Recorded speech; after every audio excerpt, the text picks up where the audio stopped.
Amém? Diz assim: no ano da morte do rei Uzias, eu vi o Senhor assentado sobre um alto e sublime trono, e as abas de suas vestes enchiam o templo. Serafins estavam por cima dele, cada um tinha 6 asas. Com 2 cobriam o rosto, com 2 cobriam os seus pés, e com 2 voavam. E clamavam uns para os outros, dizendo: Santo, Santo, Santo, é o Senhor dos exércitos.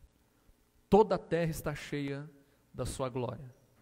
As bases do limiar se moveram, a voz que clamava, e a casa se encheu de fumaça. Então disse eu: ai de mim, estou perdido, porque sou homem de lábios impuros, e habito no meio de um povo de impuros lábios, e os meus olhos viram o Rei, o Senhor dos exércitos. Então, um dos serafins voou para mim, trazendo na mão uma brasa viva, que tirara do altar com uma tenaz. Com a brasa tocou a minha boca e disse: eis que ela tocou os teus lábios, e a tua iniquidade foi tirada, e perdoado o teu pecado. Depois disso, ouvi a voz do Senhor que dizia: a quem enviarei? E quem há de ir por nós? Disse eu: eis-me aqui, envia-me a mim. Soberano, ainda estamos aqui diante de tua santa presença. Nós acabamos passando um período de falarmos com o Senhor através da adoração, da música, e agora nós vamos ouvir o Senhor. Até esse momento foi o Senhor quem nos ouviu, mas agora nós precisamos muito, Deus, que o Senhor fale ao nosso coração. Por isso eu quero entregar, ó Deus, essa mensagem à tua igreja, as pessoas que estão em casa nos acompanhando, que nada mais disperse a sua mente. Adonai, ontem eu ensinei na escola bíblica que existem espíritos atormentadores que ficam tentando distrair-nos para que nós não consigamos ouvir e aprender do Senhor. Por isso eu os repreendo em nome do teu Filho Jesus, para que nesta manhã o Senhor derrame sobre nós a tua graça e uma nova esperança, uma nova oportunidade de podermos caminhar com o Senhor, assim como o Senhor fez com Isaías. Faça com cada um de nós aqui presente, aqueles que estarão nos assistindo e nos ouvindo em outro momento, porque nós queremos que o Senhor tenha o melhor para nós. Portanto, repreenda o mal, continue com os teus anjos aqui acampados ao nosso redor, que eu diminua, que o Senhor cresça e que a tua palavra seja compreensiva a cada um de nós, desde o menor até o mais experiente, em nome de Cristo. Amém e amém. Amém, meu irmão? Graças a Deus que nos dá a vitória em Jesus Cristo, nosso Salvador.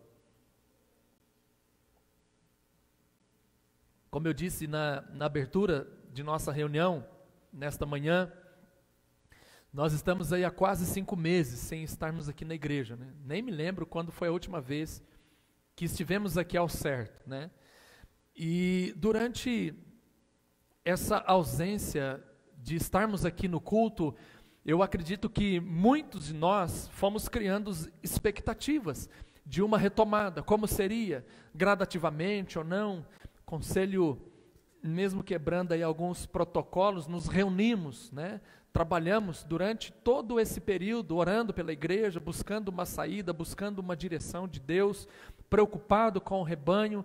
Então nós nos reunimos basicamente uma vez por mês, o conselho esteve junto, orando, né, desenhando como que vai ser daqui para frente, porque nós criamos essa expectativa de como seria o nosso retorno presencial. E infelizmente alguns terão ainda dificuldade para estar aqui, existe o grupo de risco, nós temos que tomar cuidado mesmo com esses irmãos, então é importante que nesse primeiro momento não venham. Outros também não querem mais vir, né? Aproveitaram a oportunidade da pandemia para começar a fazer críticas, acusações, etc, e não vem mesmo. Isso é normal, normal entre aspas, né? A gente entende a a dificuldade, a limitação, a pequenez na fé de cada pessoa, e respeita isso, honramos isso. Nós cremos que Deus tem um plano para cada criatura que nasce debaixo do céu. Cada um que nasce, Deus tem um plano. Então, tudo isso, para nós, é administrativo, né? A gente acaba relevando e entendendo, mas nós precisamos entender uma coisa: o tempo mudou, essa é a grande realidade. Nós viveremos um novo começo, teremos que reaprender muitas coisas, principalmente com relação ao nosso ministério, né? Principalmente com relação à comunhão, ao culto e muitas outras coisas mais. Nós vamos ter que nos adaptar, nós vamos ter que começar a pensar como será essa nova dinâmica de nossas vidas a partir do Covid-19. A história da humanidade, ela vai ter um impacto, e se você estudar um pouco sobre história geral, você percebe que quando havia essas pandemias, o comportamento social ele muda, né, drasticamente, e o nosso mudou. Então alguns terão crises, outros terão pânico, outros terão medo, não virão mais à igreja por causa do medo, e a gente tem que entender e não criticar essas pessoas, compreender essa nova realidade, até que ela vá se adaptando e etc, e etc. Tempos difíceis mudam o comportamento do ser humano, isso é lógica. Quando as coisas ficam difíceis, automaticamente nós mudamos o nosso comportamento, o nosso procedimento, nós vamos nos readaptando. E o que isso tem a ver com o texto que eu li nesta manhã? Tem tudo a ver. Um novo tempo, uma nova realidade, uma nova expectativa. Isaías está vivendo um tempo difícil. A nação de Israel basicamente toda corrompida. Você pode ler isso do verso 1 ao versículo 5. No versículo 6, o autor sagrado ele abre um parêntese e ele vai relatar a conversão de Isaías, o chamado de Isaías e o projeto de Deus para a nação de Israel a partir de então.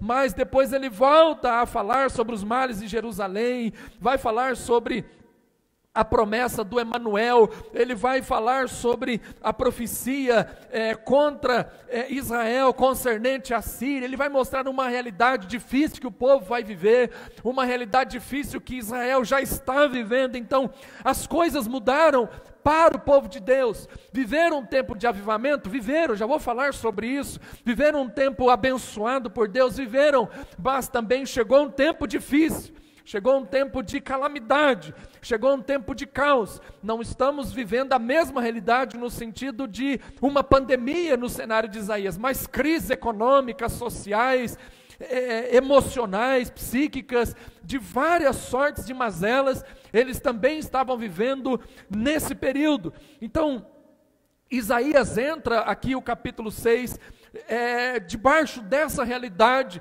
debaixo desse cenário de caos estabelecido. Primeiro o rei morre, o texto vai dizer que Uzias morre. Uzias, o seu nome significa Yahvé é a força. Outros intérpretes, outros que leem os escritos antigos vão dizer que Yahvé é a minha força. Independente disso, o nome próprio tem muito a ver com a personalidade, com a característica.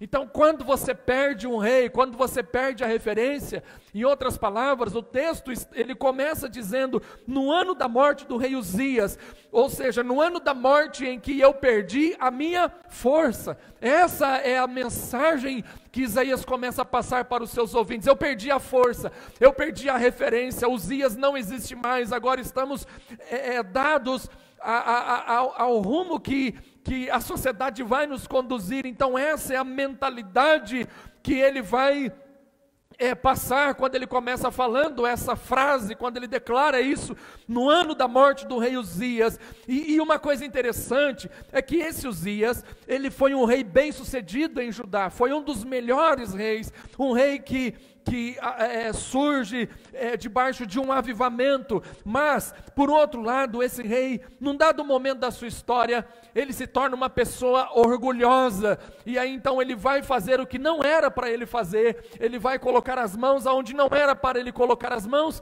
torna-se um leproso, porque ele oferece incenso, e não era um ofício do rei, era um ofício do sacerdote, ele não podia fazer aquilo, e aí então ele morre E olha que coisa interessante, uma pessoa leprosa é uma pessoa que vai ficar em um isolamento total, ela não pode mais se relacionar com ninguém, ele morre dessa forma, isolado, sozinho, sem o glamour que o reinado de Israel, sendo o rei de Judá, poderia oferecer àquele homem. Ele morre nessa calamidade, diante de todo esse sofrimento. Então, a nação de Israel, ela tem uma perda terrível, porque ele era um bom homem, ele era um homem abençoado, mas ele errou ao longo da sua história, ele fez o que não era para ele fazer, e Deus o puniu com severidade, Deus o rejeitou. Não vamos entrar aqui nos aspectos se foi salvo, se não, isso não é importante, não é relevante. A grande realidade é que esse homem, ele fez o que não era para ele fazer,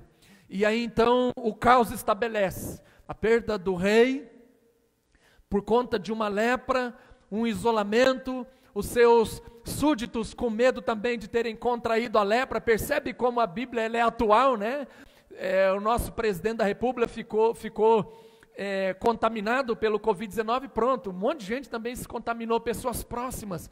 Estabelece então um clima diferente. Isaías, ele era um profeta do templo, Isaías convivia junto com o rei, então esse era o sentimento. Mas olha que coisa tremenda, mesmo mediante todo esse caos, esta catástrofe que é estabelecida, a Bíblia vai dizer que Isaías, ele vai ao templo. Isaías não se acomoda, Isaías não se prostra perante essa realidade que estava cercando Isaías, e aí então ele vai ao templo, ele vai para a igreja, Isaías vai para a adoração, Isaías, ele alimenta uma expectativa. Isaías tinha algo firme no seu coração, firme na sua mente, que se ele fosse à casa do Senhor, que se ele fosse no templo, e olha que coisa interessante, é exatamente lá no templo que tudo acontece de errado na vida do rei, mas ele não permite se contaminar com aquele caos, ele não permite se contaminar com aquela catástrofe, e Isaías então vai à igreja, ele vai ao templo, e quando ele chega no templo, ele tem uma realidade que ele vive, aliás, uma realidade que ele nunca viveu em sua vida.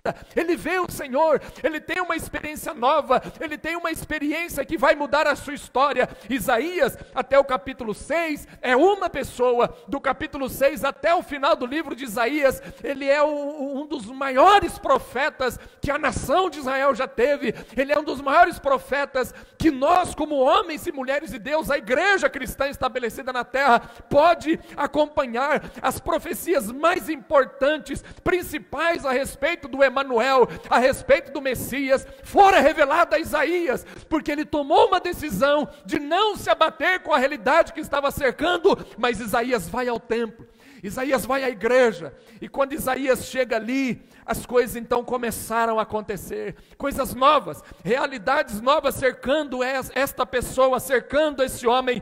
E é exatamente esse tema que eu trouxe para vocês nesta manhã, e é o tema que eu pretendo trabalhar ao longo do mês de agosto, sobre o que esperar desse novo recomeço para a igreja. Amém? Você já parou para pensar nisso? Vamos falar juntos para nós não esquecermos? O que esperar desse recomeço para a igreja? O que você espera de um recomeço para a sua vida? Qual é a sua expectativa? Quais são? Você tem uma expectativa, não tem? Você sonha, não sonha? Ou é simplesmente vir aqui, ver o irmão, acotovelar-se, né? Ou dar um soco, não sei qual vai ser o seu tipo de saudação, né? Alguns a gente abraça, mas não pode, né? É difícil administrar esse negócio, né? Ou vai com o pé, né? Dá um chute, sei lá, não importa, qual é a sua expectativa? A primeira coisa que eu aprendo é que quando ele foi ali, esse novo recomeço para Isaías, ele teve também uma experiência nova com Deus, ele teve um encontro com Deus. Então, peraí, Isaías não conhecia Deus? É claro que Isaías conhecia Deus. Leia o capítulo 1. Todo judeu que nasce em Israel conhece a Deus. Ele conhece a Deus, mas ele tem uma experiência nova. Eu não estou dizendo que você e eu não conheçamos o Senhor, mas nós precisamos ter experiências novas. A primeira coisa que você deve esperar nesse recomeço para a igreja, para a sua vida, deve ser ter uma experiência nova. E o texto vai dizer no verso 1, eu vi o Senhor. Ele viu a Deus, ele teve uma experiência nova. Assim que Isaías entra no templo, a primeira coisa que ele vai ter é dar de cara com Deus. Ele encontra o Senhor, ele vê Deus ali, e é uma visão tremenda, uma visão fantástica, uma visão que ele não tinha até então, deixando de lado o aspecto do chamado, que nós vamos conversar mais à frente nas exposições de Isaías capítulo 6, do verso 1 ao versículo 8, mas ele vê a Deus, ele vai à igreja, no templo, com esperança de que alguma coisa acontecesse. Ele vai lá na igreja, mesmo abatido, sabendo que o rei não está mais junto com ele. Ele era amigo de Uzias, você pode ver isso no livro dos Crônicas, no segundo livro de Crônicas, relata o reinado de Uzias. Ele era amigo, era companheiro, era parceiro, mas Uzias errou. Uzias morreu, Uzias foi punido. Então o sentimento de Isaías é um sentimento de tristeza, sabendo que o ambiente templário poderia ainda estar contaminado pela lepra, porque foi lá dentro que Deus derramou lepra sobre aquele homem. Mas ele vai porque ele tinha certeza de que ao chegar ali, alguma coisa aconteceria em sua vida. Ele viria algo novo, ele teria a sua esperança renovada, e ele não vai ver qualquer coisa, mas ele vai ver Deus. Ele não vê um Deus que está pendurado em um madeiro, mas ele vê um Deus vivo. Ele vê um Deus que está sentado, ele vê um Deus que está falando, ele não vê um Deus pobre, fraco, moribundo, abatido. Aquele que está com a carinha. Ele olha para Deus e percebe a realidade. Ele vê que aquele Deus é um Deus diferente. É um Deus diferente que até então ele aprendera pela Torá, ele aprendera com os rabinos, ele aprendera com os seus pais. Isaías tem uma experiência marcante em sua vida que vai mudar, e ele vai ver o Senhor. A palavra Senhor em hebraico é o Adonai, e depois ele vai ver também, ele vai dizer Adonai, o Senhor dos Exércitos, Adonai de Sabaote, é aquele que guerreia, é aquele forte, é aquele general. Não é qualquer tipo de Deus esculpido, ou imaginário, ou filosófico, mas é um Deus que muda a vida das pessoas, é um Deus que transforma o coração das pessoas. É esse Deus que nós estamos falando aqui nesta manhã. Para você que está nos assistindo aí em sua casa, você precisa ter uma visão nova, você precisa ter uma visão que vai transformar a sua vida, mas é pela fé. Ele viu o Senhor, ele contemplou, ele viu algo diferente, ele viu um mestre, ele viu um criador, ele viu um Deus valente, poderoso, que livra, que liberta, que cura, que salva, que cuida das pessoas. Aquele Senhor era o Adonai. Aquele Senhor é aquele que gera no nosso coração temor. Ele vai à igreja, ele não abandona Jerusalém. Ele entra no templo, e para sua surpresa, Deus estava ali aguardando Isaías. Para sua surpresa, Deus estava lá esperando Isaías e mostrando para ele que o fim não acabou, que não chegou ao fim, aliás, que ainda tem mais coisas, que ainda há esperança, que ainda tem história a ser contada, que ainda há vida, porque o Adonai, o grande eu sou, o Adonai de Sabaote, o Senhor da guerra, dos exércitos, está com a igreja, está conosco, está na sua casa, está aí junto com você no seu lar, está sentado junto conosco aqui nesta manhã, através da pessoa bendita de Jesus Cristo, através do teu Santo Espírito, aquele que governa, aquele que reina, aquele que é vivo para todo sempre, está em nosso meio nesta manhã. Eu não sei como que você chegou aqui, eu não sei quais eram as suas expectativas, ou o que você espera para o futuro, se você está com medo, se você não está com medo, se você está abatido. Eu não tenho uma visão clara a respeito das suas esperanças, a respeito de suas expectativas, mas eu tenho uma visão clara a respeito de Deus. Eu consigo enxergar Deus nesse lugar, eu consigo ver Deus nos mínimos detalhes, cuidando do seu povo, abençoando você, te livrando, protegendo você, guardando. O Adonai de Sabaote, aquele que pode fazer todas as coisas, aquele que nos conduz no meio dessa crise, dessa pandemia. Deus é tão presente em nossas vidas, que nós vivemos um dos maiores tempos de milagre em nossa igreja, no tempo da pandemia. Você vai ver no fim do ano chicote estralando. Todo mundo vai ter testemunhos para dar, livramento, promoção, portas abertas, né? Abençoando as finanças, abençoando a saúde. Quanta coisa Deus fez, trocando de carro, como eu já disse, eu não troquei, né? Mas a moto está quase aí. Entende? Quanta coisa Deus fez, quanta coisa Deus abençoou a nossa vida, quantas oportunidades de experiências novas com Deus te deu. Percebe? Quando você vai para a casa de Deus, até mesmo aí em sua casa, quando você abre a oportunidade para que Deus entre dentro do seu lar, uma coisa vai acontecer, você vai ter um encontro com Deus. Eu vi o Senhor, Isaías viu a Deus. Isaías tinha tudo para jogar a toalha, Isaías tinha tudo para sair do templo, para abandonar Jerusalém, tudo para ir embora.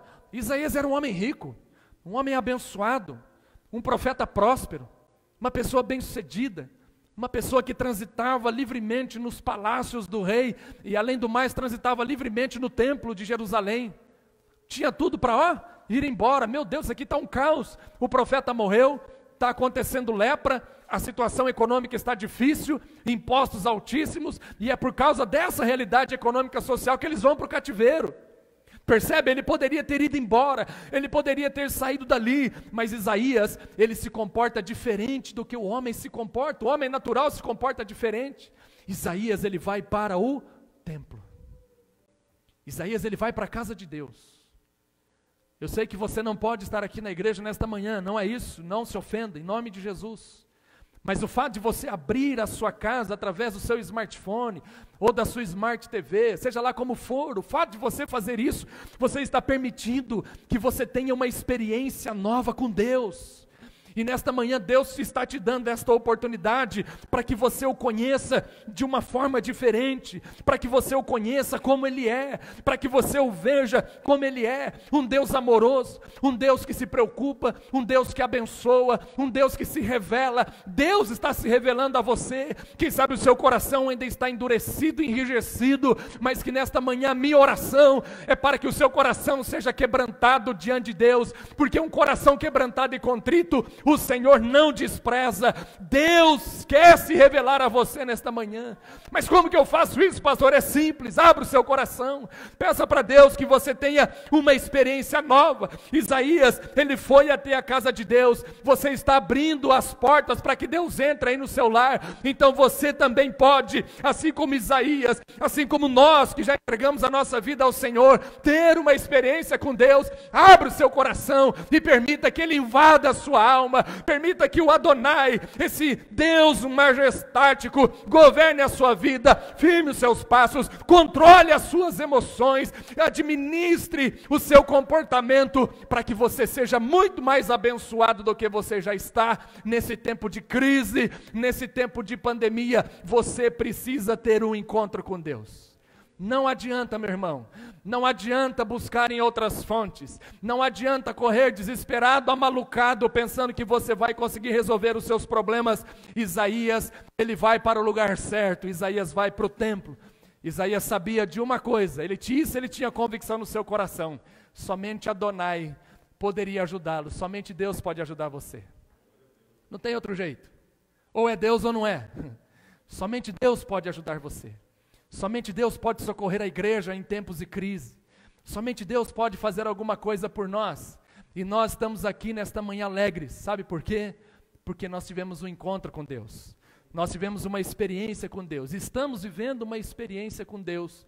E eu creio que Deus, Ele tem algo muito forte para revelar a você nesse tempo de crise, nesse tempo de pandemia. Mas é importante que você faça a sua parte. Isaías fez a parte dele. Isaías não parou a sua vida a sua vida espiritual, por causa desse luto, por causa da morte do rei, por causa da perca de um amigo, mediante uma situação drástica, calamitosa. Isaías não se prostrou, Isaías se posicionou, e ele foi ao templo, e lá ele teve um encontro com Deus. Que nesse tempo de pandemia, e que nestas mensagens que nós vamos ministrar sobre Isaías, você também tenha um encontro com Deus. Amém?